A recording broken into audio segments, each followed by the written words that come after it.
안녕하십니까. 성기영의 경제쇼 아나운서 성기영입니다. 단말기 유통법이 시행 10년 만에 폐지 수순에 들어갔습니다. 기업들이 자유롭게 가격 경쟁을 하도록 유도하고 통신비 인하 효과를 극대화하기 위해서 폐지안이 추진되는 건데요. 비상계엄 사태로 국회 상임위 법안 소위 통과 후에 발목이 잡힌 상태지만 단통법 폐지안이 이달 국회 본회의에서 처리될 것으로 보입니다. 하지만 이 단통법 폐지로 실제로 단말기 값이나 통신비가 낮아질지 그 실효성에 대해서는 여전히 의문이 제기되고 있는데요. 단통법 폐지를 둘러싼 논란에 대해서 잠시 후 자세히 짚어보겠습니다. 얼마 전 크리스틴 라가르드 유럽 중앙은행 총재가 이 오늘날의 상황이 대공황 시기와 비슷하다고 언급했죠.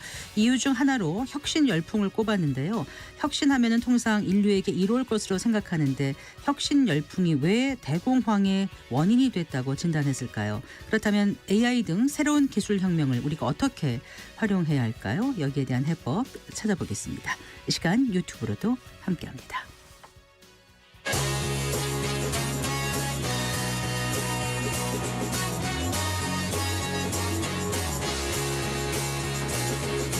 경제 시야를 넓혀드립니다. 투자의 지름길을 안내합니다. 돈 되는 정보를 발견하는 시간. KBS 1라디오 경제쇼.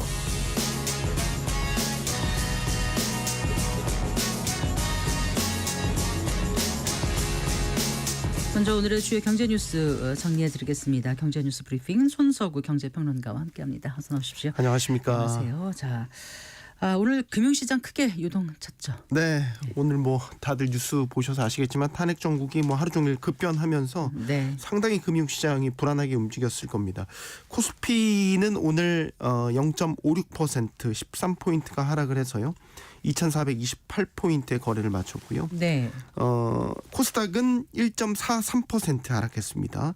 661포인트의 거래를 마쳤습니다. 네.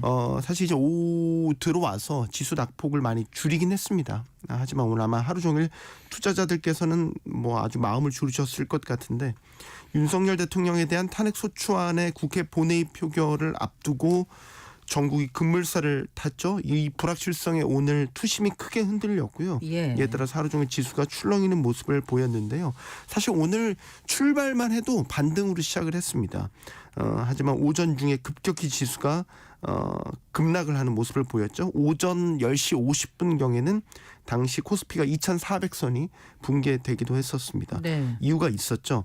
그 한동훈 국민의힘 대표가 윤 대통령에 대한 조속한 직무집행 정지를 요구하는 등 사실상 야당의 탄핵소추안에 찬성하는 쪽으로 입장을 선회하면서 대통령 탄핵안 가결이 가시권에 들어왔다 이런 전망에 순간적으로 지수가 좀 크게 빠진 측면이 있고요. 또 하나는 2차 계엄 정황이 있다. 이 소식이 전해진 것도 투심을 급격히 흔들었습니다. 네. 원달러 환율도 오늘 급변하는 이런 전국 상황을 반영하면서 급등하는 모습을 보였습니다. 오전에는 1,430원 선까지 육박을 했었는데요. 정부 개입으로 추정되는 물량이 긴급히 외환 시장에 투입이 됐습니다. 그러면서 다시 떨어져서 1,410원대까지 내려왔다가 지금은 또 1,420원으로 다시 조금 오른 그런 상황입니다. 금융시장이 언제쯤 안정을 찾을 수 있을까요?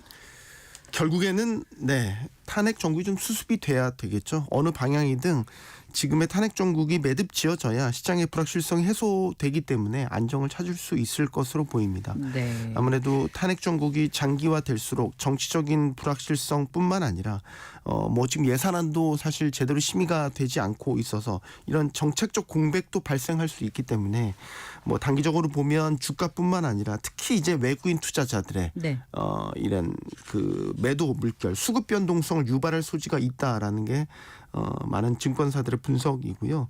사실 코스피보다 더 큰 걱정은 코스닥입니다. 아무래도. 코스닥은 뭐 개인 투자자 비중이 높기 때문에 이런 불안정한 전국 상황에서는 더욱 민감하게 지수가 반응을 하고 있거든요. 사실 오늘도 개인들이 대거 주식을 내다 파는 이런 양상이었고 특히 코스닥에서는 뭐 오전장에서는 거의 패닉셀에 가까운 투매가 나타나기도 하면서 연저점을 경신하기도 했었죠. 일단 지금 현재 계획으로는 아직 불확실하긴 하지만 내일 오후에 대통령 탄핵소추안 국회 표결을 진행하고요. 이따라서 탄핵 정국에 따른 시장 불안은 사실상 이번 주말이 분수령이 되지 않을까 이렇게 예상을 해봅니다. 당장 오늘 이제 금융당국 수장들이 모여서 비상회의에 나섰죠. 네, 비상계엄 사태가 발발한 이후에 지금 최상목 경제부총리 또 이창용 한국은행 총재, 김병완 금융위원장, 이복현 금감원장까지 모이는 긴급 거시경제회의가 매일 지금 열리고 있고요.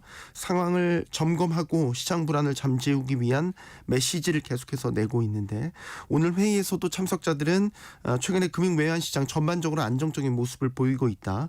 헌법과 시장경제 시스템이 잘 작동한 결과다. 이렇게 평가를 내렸습니다. 과거 사례를 볼 때도 비경제적 요인의 이런 충격은 일시적이고 제한적이었다. 네. 그리고 최근에 스탠더드 프레서 같은 글로벌 신용평가사도 이와 유사한 입장이다라는 부가적인 설명도 내놨고요. 금융위는 최근 정치 상황과 관계없이 자본시장 선진화 같은 중장기 구조개혁 정책 흔들림 없이 추진하겠다 이런 입장도 내놨습니다. 네. 물론 지금 금융당국 수장들로서 시장 불안을 잠재우기 위한 이런 노력들로 볼 수 있겠지만 사실 오늘 이렇게 증시와 환율이 하루 종일 출렁거린 상황에서 이런 메시지에 얼마나 공감할 수 있을지는 솔직히 모르겠습니다. 네. 이복현 금융감독 원장은 이전에 그 탄핵 그 때와 비교하면서 뭐 시장 불안이 크지 않을 것이다 이런 네. 또 언급을 했다고요. 네, 이복현 금융감독 원장 역시 이제 그 시장 상황이 안정적이라는 점을 설명하기 위한 과정에서 나온 얘기인데요. 이제 과거 박근혜 대통령 탄핵 당시에 그때의 시장 상황을 언급한 것이 좀 눈길을 끌었습니다. 탄핵 당시 이제 코스피 수익률이나 아니면 당시 경제 성장률에 미치는 영향을 보면 제한적이었다라는 설명이었는데요. 박근혜 당시 대통령 2016년 10월에 당시 이제 그 국정농단 사태와 관련해서 1차 대국민 사과를 했고 이때부터 12월까지 뭐 전국적으로 촛불 집회가 계속 열렸지 않습니까? 그리고 12월에 국회에서 이제 탄핵 소추안이 가결됐고 이듬해 3월에 이제 헌재 판결로 최종 파면이 됐죠. 당시 이제 금감원 자료를 보면 2016년 당시 10월부터 12월까지 월 평균 코스피를 보면 10월에는 2036, 11월 1982포인트까지 내려갔다가 2022포인트까지 회복을 되는 결과적으로 보면 이제 출렁임은 있었지만 다시 회복을 하는 이런 모습을 보였거든요.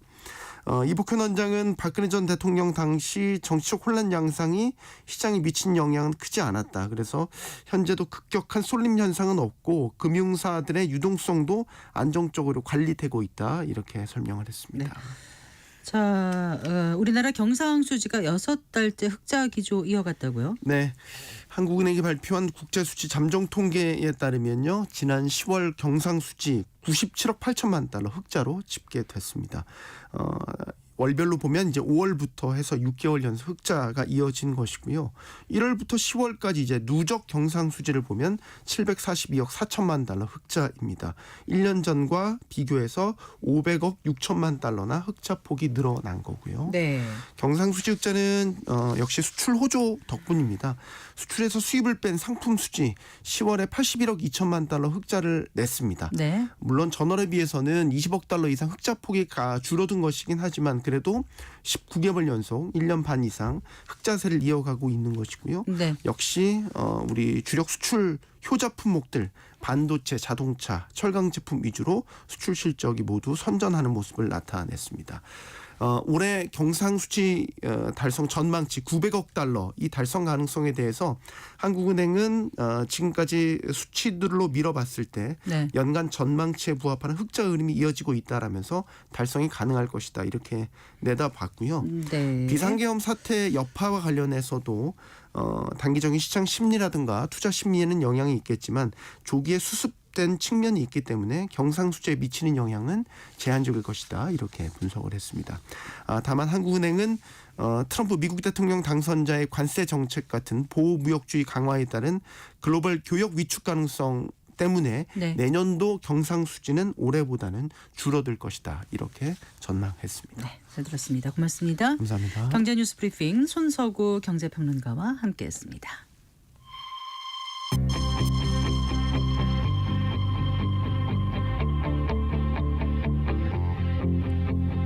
경제 전문가의 원포인트 레슨. 꼭 알아야 할 정보와 이슈를 알기 쉽게 풀어드립니다. 대한민국 경제 고수와 함께 투자의 맥을 짚는 KBS 일라디오 경제쇼. 진행의 성기영 아나운서입니다.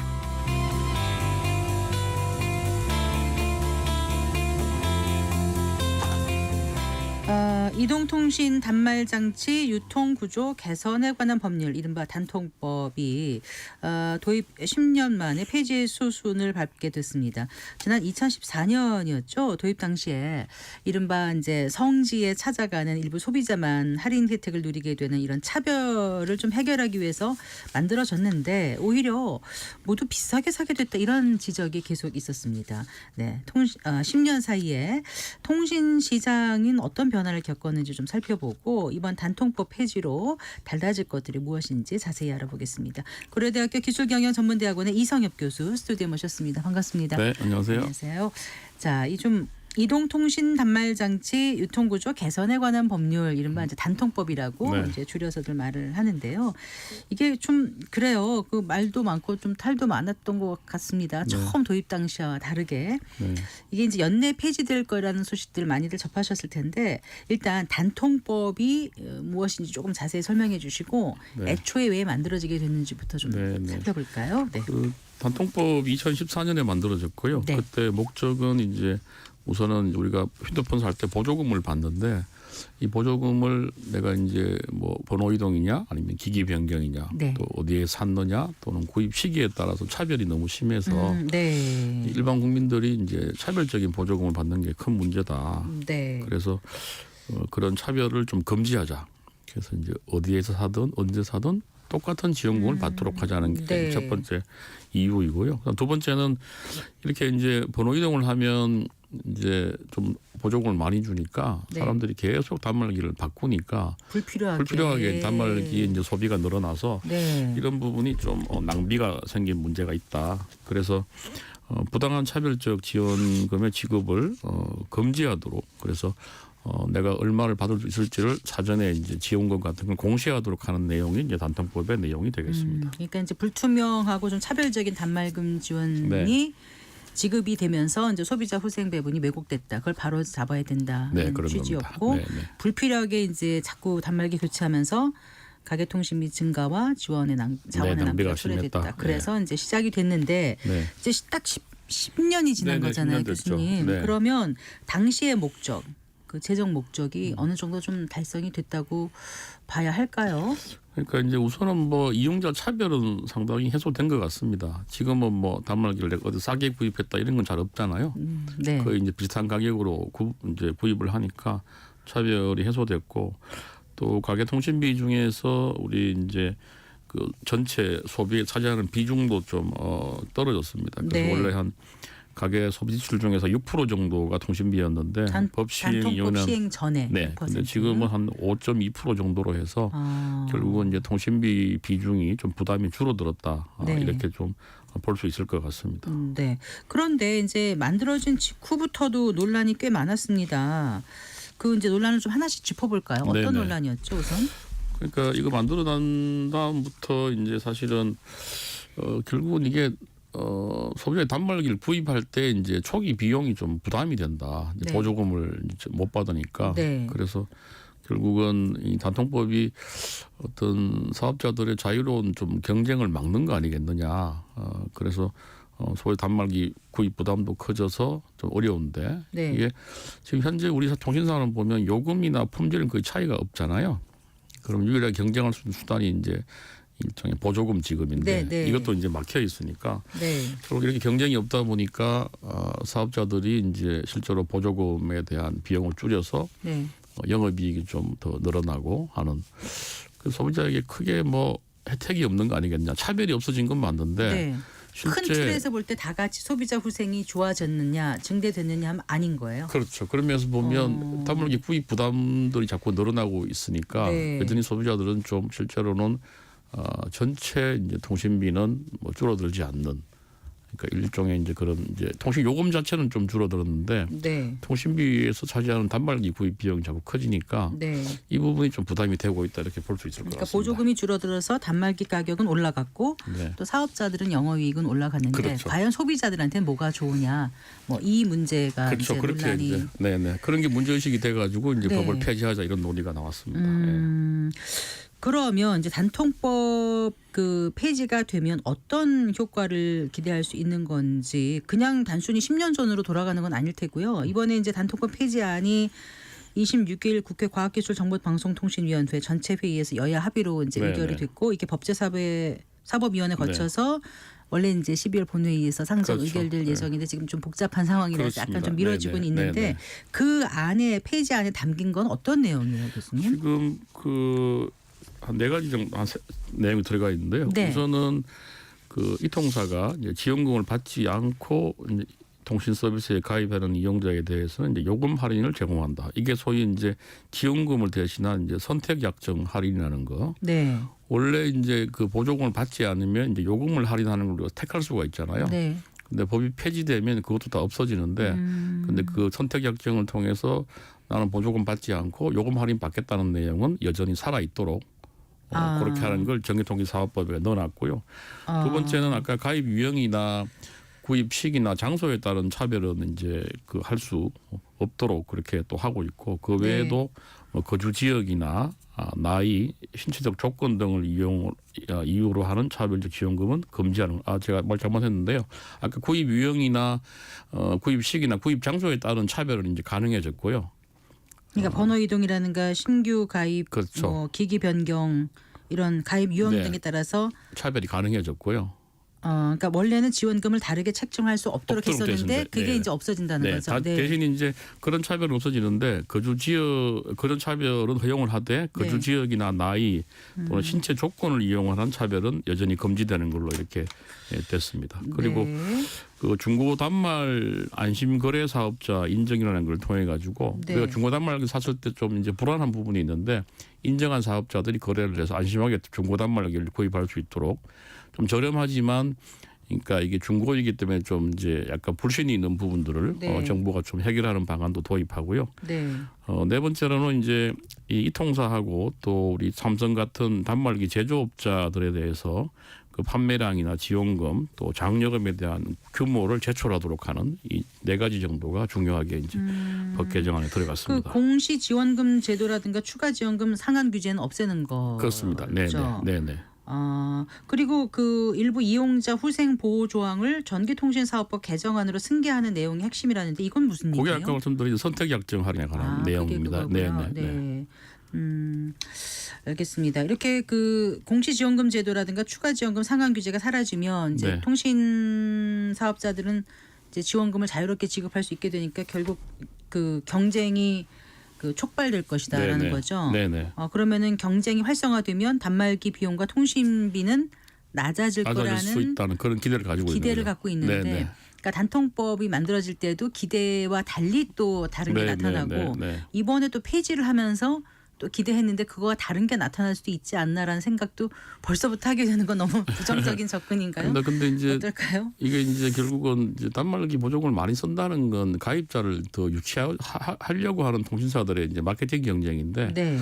그러니까 지금은 사실은 이제 통신 시장이 이제 포화가 된 상태여서 추가적으로 과연 그러니까 마케팅 경쟁을 하고 또 보조금을 많이 지급할까 그런 부분에서 조금은 이제 확실히 그러니까 통신사가 보조금을 많이 쓸 거라는 확신을 좀 가지기 쉽지 않은 상황이고 아까 말씀드린 대로 지금 계속 통신 요금이 이제 인하되는 상황이고 또 통신사들이 이제 AI 관련 투자도 많이 해야 돼서 네. 실제로 그러니까 뭐 자금 여력이 이렇게 많다. 그래서 보조금이 옛날처럼 광범위하게 쓰이고 뭐 공짜 폰이 생기고 이렇게 될까 하는 좀 그런 의구심이 좀 있는 건 사실입니다.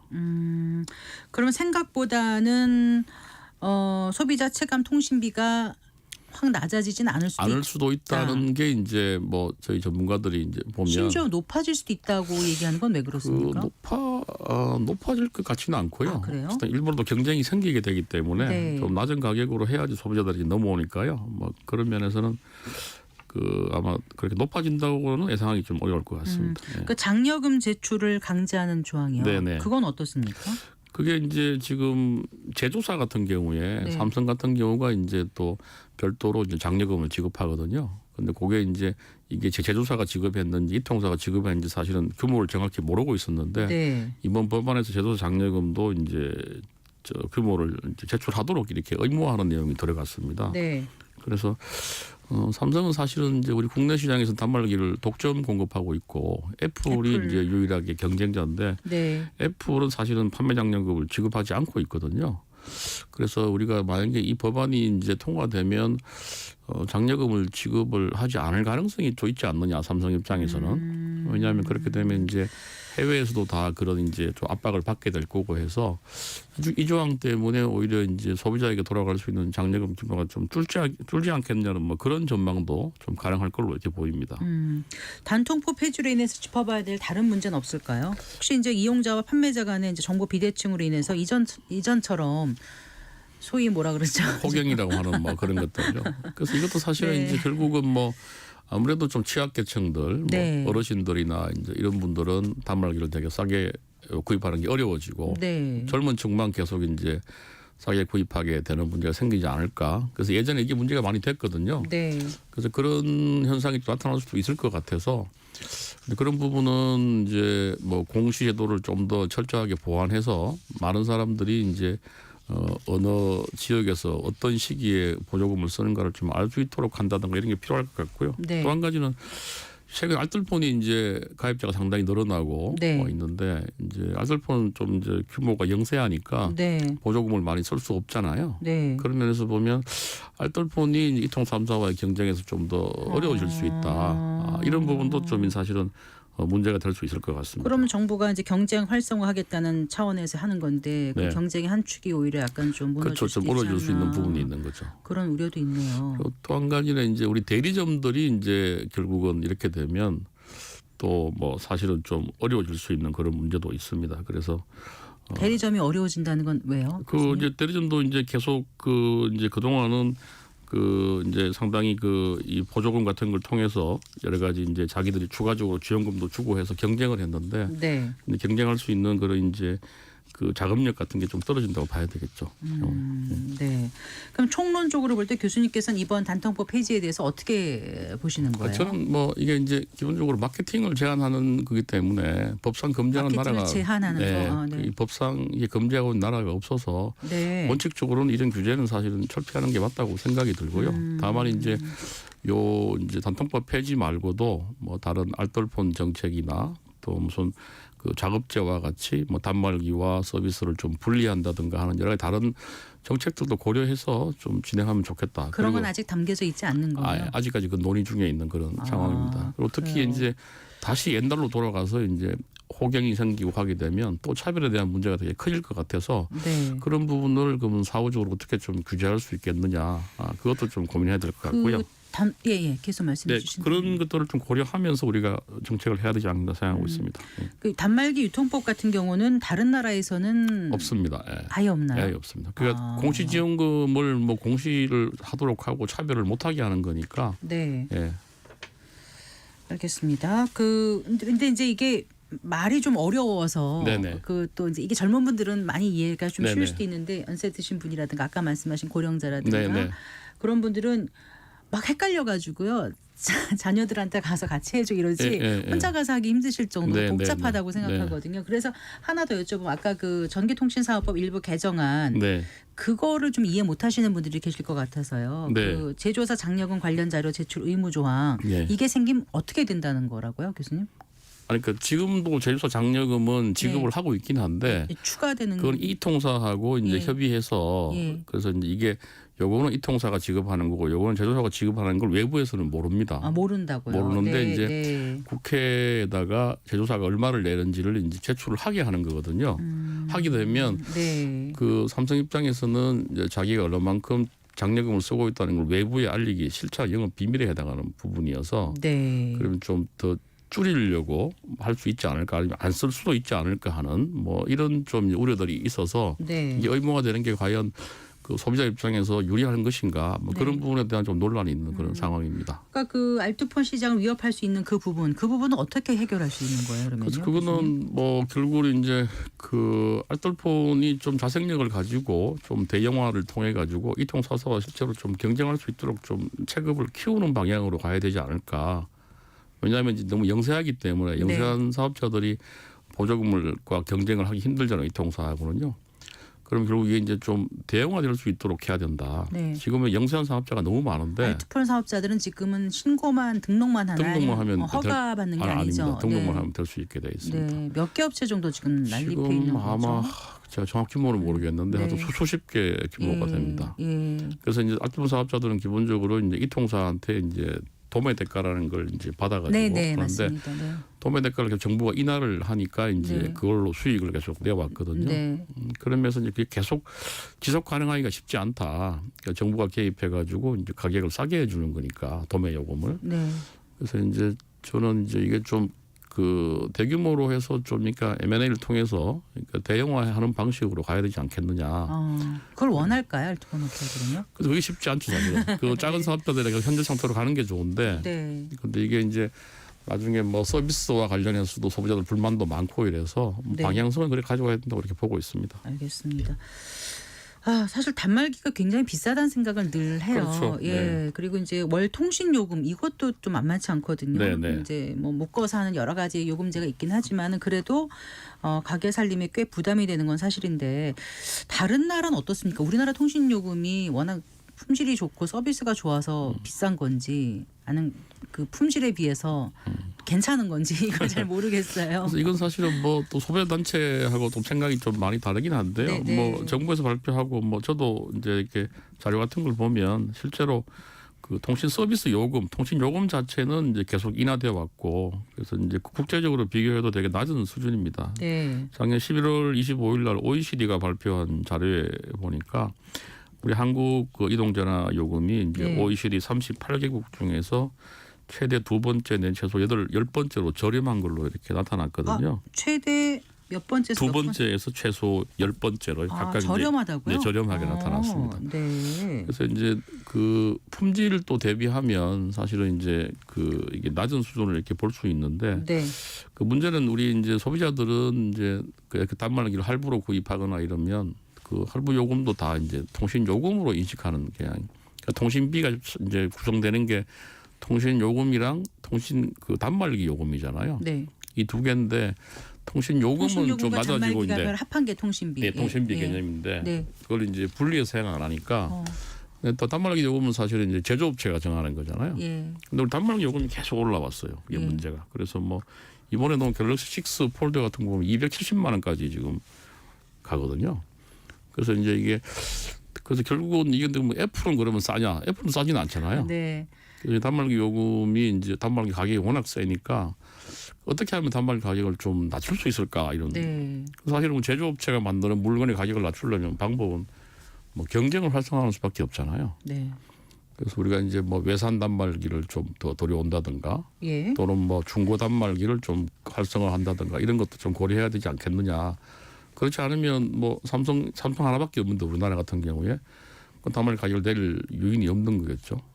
그래서 그 문제도 함께 검토가 돼야 될 것 같습니다. 네. 그 실질적인 가격이나 끌어내려면 그러면 이 통사하고 이제 단말기 판매를 분리하는 그런. 작업체 부분도 이제 네. 그러면서 의미가 있을 것 같아요. 그러면 이제 근데 단순히 분리만 했다고 해서 뭐 바로 가격이 나아지는 않겠지만 결국은 이제 이 단말기 가격이 되게 부담이 되게 되면 결국 이제 소비자들이 뭐 중고 단말기도 찾게 될 거고 더 이상 신형이 나와도 약간 외면할 그렇죠. 수도 그리고 있죠. 또 뭐 외산 좀 더 다양한 애플 말고 다양한 그 제조업체에서 네, 만든 네. 단말기를 구매할 수 있을 거고 이런 예. 식의 좀 변화가 있을 수 있지 않느냐 그렇게 봅니다. 네.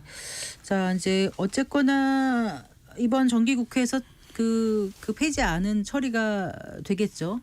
이르든 그건 아직은 잘 모르겠어요. 지금 상황이 뭐 워낙 엄중해서 네. 뭐 다른 경제 관련 안건이 어떻게 될지는 좀 두고 봐야 될 것 맞아요. 같습니다. 예. 자, 단통법 폐지와 관련해서 우리가 이제 좀 주목해 봐야 될 부분 끝으로 있으면 좀 말씀해 주시고 통신 소비자로서 이렇게 좀 당하지 않고 유리한 고지에서 그러니까 그거는 이제 아까 말씀드린 대로 이제 소비자가 앞으로 되려면 폐지가 어떻게 할지. 되면 네. 이제 뭐 여러 가지 이제 공시하는 지원금들이 이제 매번 달라지잖아요. 예. 뭐 시기적으로, 장소적으로.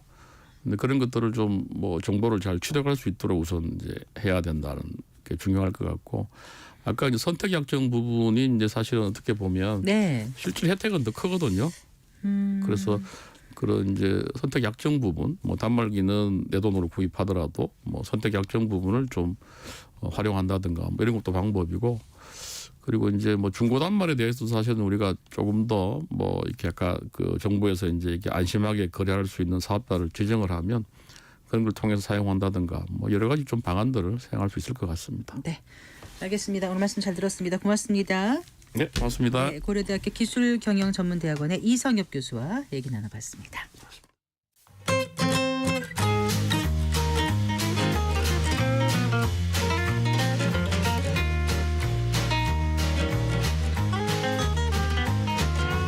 경제 맛집 투자 핫플. 지금은 돈 벌기 딱 좋은 시간. KBS 1라디오 경제쇼.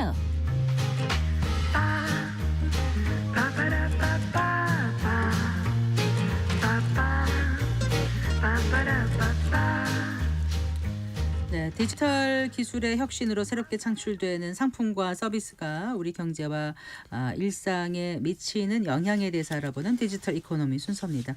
오늘도 KDI 한국개발연구원 김동영 박사와 함께하겠습니다. 어서 나오십시오. 안녕하세요. 네, 오늘 어떤 주제 얘기해 주시라고요?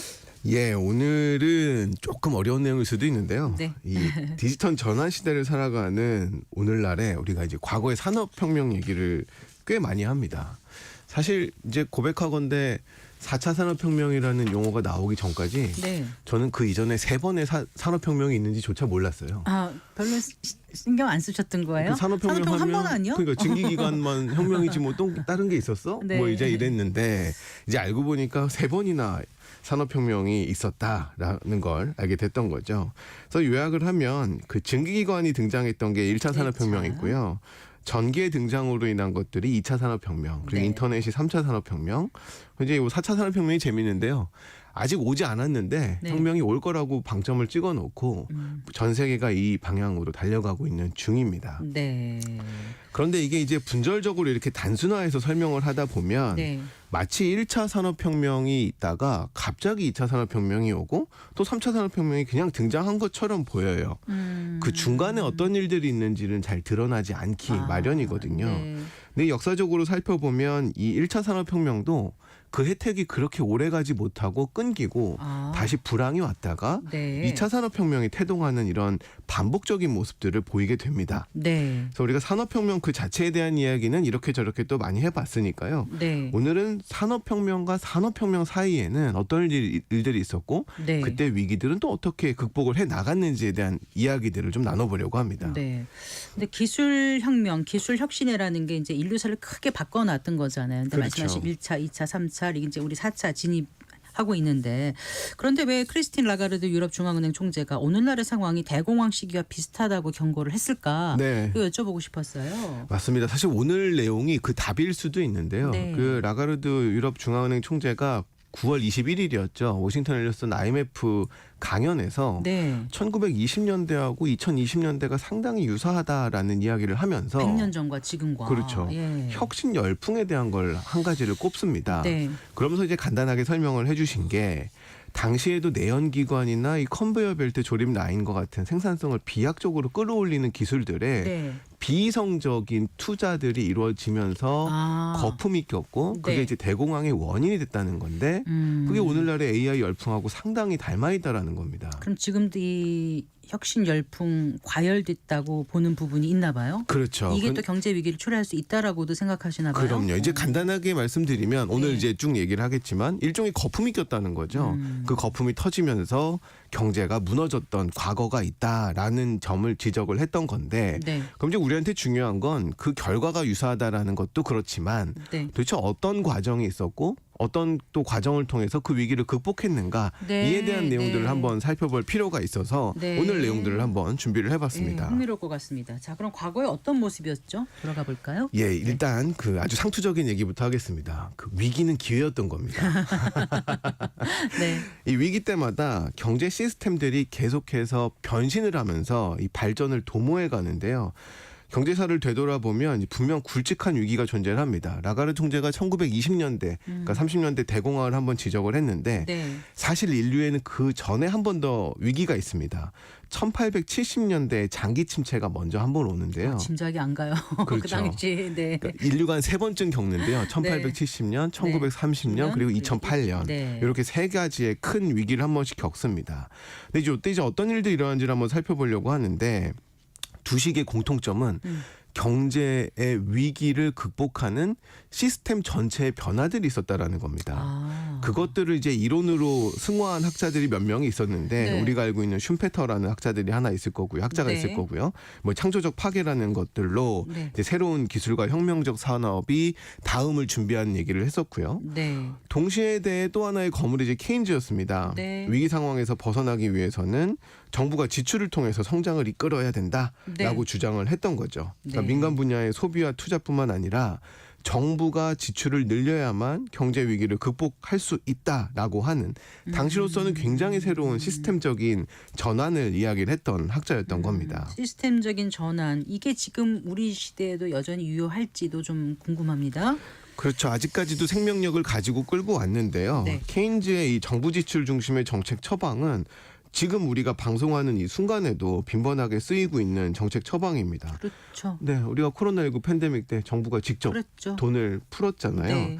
이제는 양적 완화와 같은 비전통적인 재정 정책으로 확장이 되기도 했고요. 네. 그런데 이제 과거 위기에서 찾아볼 수 있는 시사점은 기술 혁신이나 정부 역할만으로는 충분하지 않다라는 겁니다. 경제 회복을 위해서 엄청난 금액을 쏟아붓는 이 정책 처방은 어쩌면 단기적이고 근시안적인 처방에 불과할 수도 있다라는 이야기인 거죠. 왜요? 왜냐하면 이러한 처방들이 새로운 전환으로 나가기 위한 처방이 아니라 구식 시스템을 살리기 위한 노력들이라면 아. 지금 당장에는 마치 사막에서 무릉덩이 하나 발견한 것처럼 네. 큰 도움이 될 수 있지만 네. 우리가 장기적인 지속적인 성장을 끌고 가는데 진짜 돈이 필요할 때는 네. 재원이 부족해서 네. 전환하지 못하는 그냥 맨날 빙빙 도는 이런 현상을 가져올 수도 잠깐의 있거든요. 목마름은 해소할 수 있지만 그렇죠. 네. 자 그러면 민간의 기술 개발이라든가 정보 지출만으로 부족하다면 어떤 게 더 필요하다는 말씀이세요? 예, 일단 이렇게 깔때기처럼 큰 얘기부터 이렇게 좀 내려가 보려고 하는데요. 네. 근본적이고 대대적인 변화들이 필요합니다. 이건 이제 저희 주장이 아니라 과거의 위기들을 그렇게 극복해 왔다는 겁니다. 네. 경제나 금융 분야의 단순한 변화 정도가 아니라 완전한 변신이 있어야 되는데요. 그러니까 생산 방식이 조금 개선된다고 해서 위기를 극복할 수가 없다라는 겁니다. 그리고 과거를 보면 그 어떤 변화들이 서로 연쇄적으로 계속해서 일어납니다. 새로운 인프라와 기존에 없던 교통수단이 등장을 하면서 새로운 주거 패턴이 생겨나기도 하고요. 네. 그러면서 사는 곳이 달라지고 일하는 곳의 풍경이 달라집니다. 네. 그러한 과정에서 새로운 욕구와 필요가 생겨나게 되고 새로운 소비 모델이 나타나게 되고 이게 이제 경제를 성장하고 새로운 산업을 부각시키는 데에 어떤 기반들이 돼서 나타나는 거죠. 네. 자 그럼 첫 번째 경제 위기 그때부터 다시 한번 좀 설명을 예, 해주신다면요. 이제 조금 추상적인 얘기들을 했으니까요. 예. 이제 조금 구체적인 이야기들을 해보겠습니다. 첫 번째 장기 부역 불황이라고 평가되는 사건은 1873년에 시작됐습니다. 네. 저도 이제 과거를 보다 좀 놀랐는데요. 과거에 왜 위기가 왔는지를 봤더니 상환되지 않은 모기지가 늘어나고 있었고요. 복잡한 금융 상품이 출시되면서 금융위기가 시작이 됐던 이미 겁니다. 1870년대 그때요? 이게 숫자만 바꾸면 지금 얘기하고 전혀 그러네요. 다르지가 상환되지 않는 않는 모습들입니다. 모기지, 복잡한 금융상품. 예. 네. 그러면서 이게 이제 금융위기가 전국적으로 퍼져나가면서 실업자가 양산되고 네. 이제 끝나지 않을 것 같은 불황이 시작이 되는 거죠. 그럼 그때 그 시기를 그때 살던 사람들은 어떻게 극복했습니까? 그런데 이제 흥미로운 점은 이제 과거를 역사학자들이 살펴보니까 예. 경제사학자들이 살펴보니까 이 시기에 어마어마한 기술 진보들이 나타났다라는 겁니다. 네. 경제학자들은 수많은 발명품들이 요 1870년대에 탄생했다는 점을 찾아냈는데요. 네. 이 기술들이 기존에 존재하던 산업을 혁신하기 위해서 등장을 했는데 네. 그 기술들은 새로운 산업 탄생에 결정적인 기여를 하게 되고 네. 그 새로운 산업은 이전에 없었던 강력한 규모의 경제들을 만들어냈다라는 겁니다. 분명 기술은 과거의 산업을 살리기 위해서 개발이 네. 됐는데 그 기술들의 연쇄적인 사건들이 새로운 산업을 만들어냈다라는 겁니다. 그중에 대표적인 게 이 철강 기술입니다. 네. 강도 높은 강철을 대량 생산할 수 있는 제강법이 발명이 됐는데요. 네. 사실은 1850년에 헨리 베서머가 이 탄소를 제거함으로써 이 철강을 강하게 만드는 기법을 찾아냈어요. 네. 그런데 품질이 생각보다 좋지 않았습니다. 그런데 품질도 좋으면서 강철을 대량 생산할 수 있는 방법들이 누군지 알 것 같아요. 강철왕 카네기? 그렇죠. 네. 앤드류 카네기입니다. 이 철강 분야의 대량 생산이 가능해지면서 이제 어떤 일들이 나타나기 시작하냐면 교통 분야의 기술 발전이 가속화됩니다. 네. 자전거와 그렇죠. 같은 것들이 만들어지기 시작을 하는데요. 네. 오늘날 같이 균형 잡힌 안장이나 이 조종대가 같은 현대적인 자전거가 그 시기에 나타납니다. 그리고 대규모 선박 건조도 가능해지고요. 무엇보다 철강이라고 하는 게 생기기 시작을 하니까 엔진을 구성하는 여러 부속품들이 강화되면서 이제 카를 벤츠나 다임러 같은 발명가들이 오늘날의 형태의 진보된 엔진들을 만들어낼 수가 있었던 겁니다. 그러니까 그 전에는 그게 불가능했는데 그렇죠. 그때부터 가능해졌다. 네네. 그런데 이제 그 김동현 박사님께서 진행해 주시는 이 코너에 네. 항상 이제 설명을 해주셨는데 이 기술만으로는 뭔가 충분한 게 아니다. 그렇죠. 네, 발명만이 능사는 아니잖아요. 네. 네, 그걸 어떻게 활용했느냐, 어떻게 사용했느냐, 뭐 이런 게 더 중요할 것 같아요. 맞습니다. 이제 항상 기술 낙관주의를 저희가 배제해야 된다라고 제가 설명을 드리는데요. 기술이 아무리 좋아지더라도 이걸 효율적으로 활용해서 경제적 이익으로 연결할 수가 없으면 아무런 소용이 없습니다. 그걸 가능하게 할 수 있는 조직이나 조직 운영 기술이 있어야 되는데요. 이제 진정한 경제혁명을 위해서는 네. 혁신적인 생산 시스템이 필요합니다. 그래서 제가 한 2주 전쯤에 왜 디지털 시대에 다시 제조업으로 회귀하려고 하는가를 설명을 드리면서 이 제조업을 알아야만 혁신적인 생산 시스템을 개선할 수 있다라는 이야기를 드렸었는데요. 과거에도 마찬가지입니다. 네. 이 시기에 대량 생산 시스템이 드디어 등장을 하기 시작합니다. 그전에는 장인들이 개별적으로 만들었던 방식을 기계를 활용한 대량 생산 방식으로 바꾸기 시작을 하는데요. 네. 처음에는 군수품에서 시작을 하더니 이제는 소화기, 시계, 펌프와 같은 다양한 상품이 대량 생산으로 등장을 하기 시작을 하는 겁니다. 네. 그리고 에너지 시스템도 발전을 합니다. 에디슨이 전구 자체를 발명한 게 사실 아니에요. 전구는 유럽에서 발명이 됐는데요. 네. 에디슨이 한 건 전구 성능을 개선시킬 수 있는 필라멘트를 찾아낸 겁니다. 네. 이 얘기는 전구의 상업화에 성공을 했다는 얘기거든요. 네. 상업용 전구를 만들고 나니까 이제는 전기를 더 많은 곳에 보급할 필요가 생겼고 이게 이제 발전 기술의 향상으로 이어집니다. 네. 미국 최초로 도시 전체의 전력을 공급하는 시스템이 이 시기에 등장을 하게 되고요. 그러면서 이제 영국인들이 한탄을 하죠. 아이디어와 기술은 다 유럽인이 만들었는데 저걸로 돈 버는 건 미국이구나. 이제 네. 이런 생각을 하는 겁니다. 네. 고품질의 강철의 대량 생산 기술과 대량 생산 시스템 그리고 네. 발전 시스템이 한데 묶이면서 네. 이 19세기 후반에 금융위기를 넘길 수 있는 경제적 토대들이 마련이 되었던 겁니다. 네. 그때 또 커다란 변화가 교육제도 아니었나요, 혹시 박사님? 그렇죠. 이 시기가 이제 또 교육도 진일보하는 시대인데요. 19세기 초반에는 미국 일부 주에서만 공교육이 가능했습니다. 네. 그런데 19세기 후반에 이 1차 금융위기가 오면서 공교육이 미국 전역으로 확대가 되는데 방금 설명드린 이 기술이나 생산 시스템이 발전하면서 공장에서 필요한 인력 양성에 대한 필요성도 높아진 겁니다. 네. 공장에서 일하는 노동자라도 어느 정도는 읽고 쓸 수 있어야 되는 상황이 온 거죠. 보기라도 하고 해야 되니까. 그렇죠. 네. 이때 이제 공교육 제도가 확실하게 자리를 잡게 됩니다. 네. 그리고 공장 근로자들은 초등교육만으로도 충분했었는데 점점 수요가 증가하는 행정직이나 전문직 네. 종사자들은 고등교육이 필요하게 되면서 대학교육 확대도 동시에 이루어집니다. 네. 19세기 중반에는 6곳에 불과했거든요. 공과대학이 미국에. 근데 20세기 초가 되면 126곳으로 증가하고요. 비약적으로 늘어났군요. 그렇죠. 네. 이제 이런 요인들이 모두 합쳐지면서 19세기 후반의 위기를 극복할 수 있는 토대가 마련이 되는 겁니다. 네.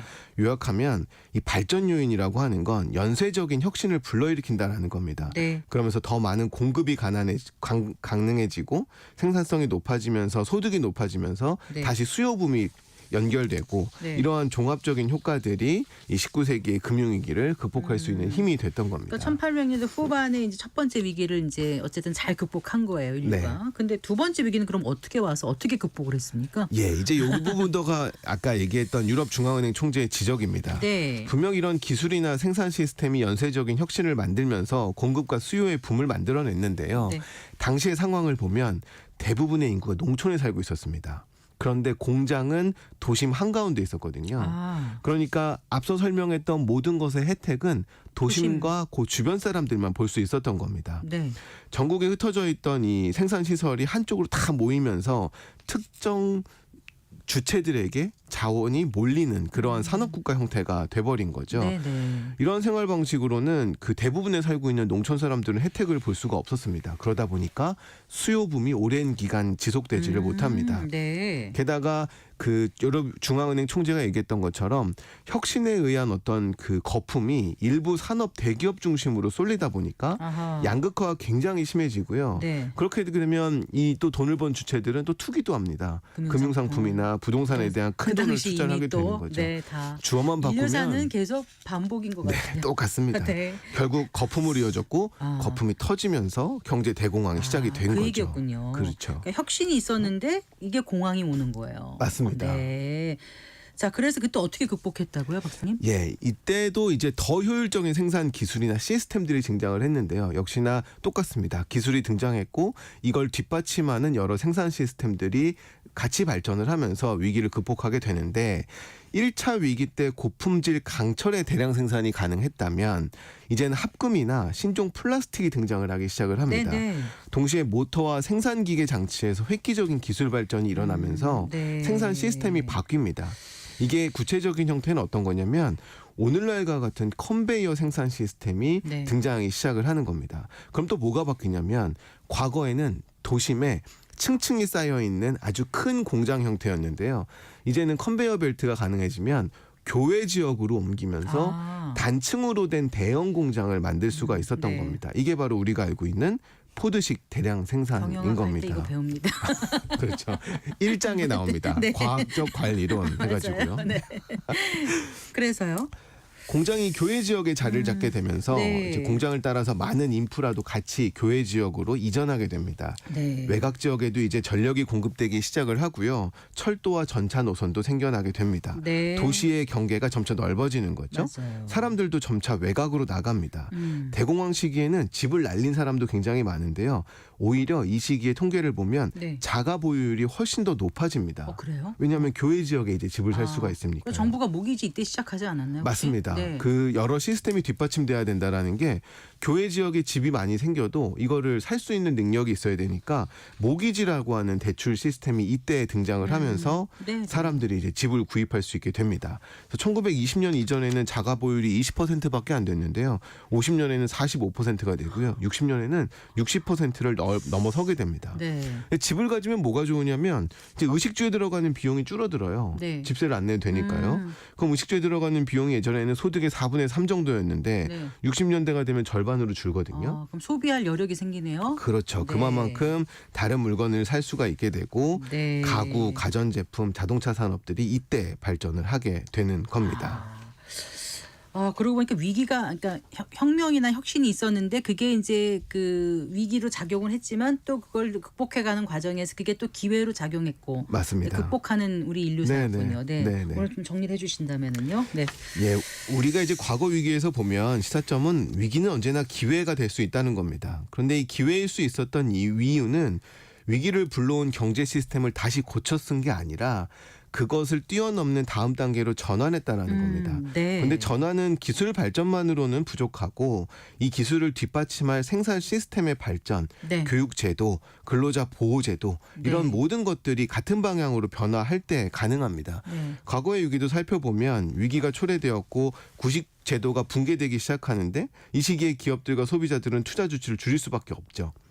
그런 때 새로운 등장한 혁신 기술들이 출현하게 되고 시장에 도입되고 기업의 규모가 커지고 기술 시스템이 개선되면서 네. 이러한 기술들이 자리를 잡게 됩니다. 그게 오늘날에 시사하는 바가 클 것 같아요. 맞아요. 그래서 이제 오늘날 디지털 전환에 적용할 수 있는 시사점들이 많은데요. 아무리 AI나 VR, 빅데이터 기술이 등장한다고 해서 네. 전환이 그냥 이루어지는 게 아니라는 겁니다. 네. 이 기술들의 잠재력과 기술 간의 시너지를 만들어낼 수 있는 생산 시스템 자체가 변해야 된다는 거. 여기에 에너지나 교육, 노동 규제가 다 같은 방향으로 바뀌어만 전환이 성공할 수 있다는 걸 우리가 과거의 위기 사례에서 다시 한번 생각할 수 있으면 좋겠습니다. 알겠습니다. 네, 잘 들었습니다. 고맙습니다. 감사합니다. KDI 한국개발연구원 김동영 박사와 함께했습니다. 마칠 시간입니다. 성기영의 경제쇼 오늘 순서 여기까지입니다. 아나운서 성기영이었습니다. 고맙습니다.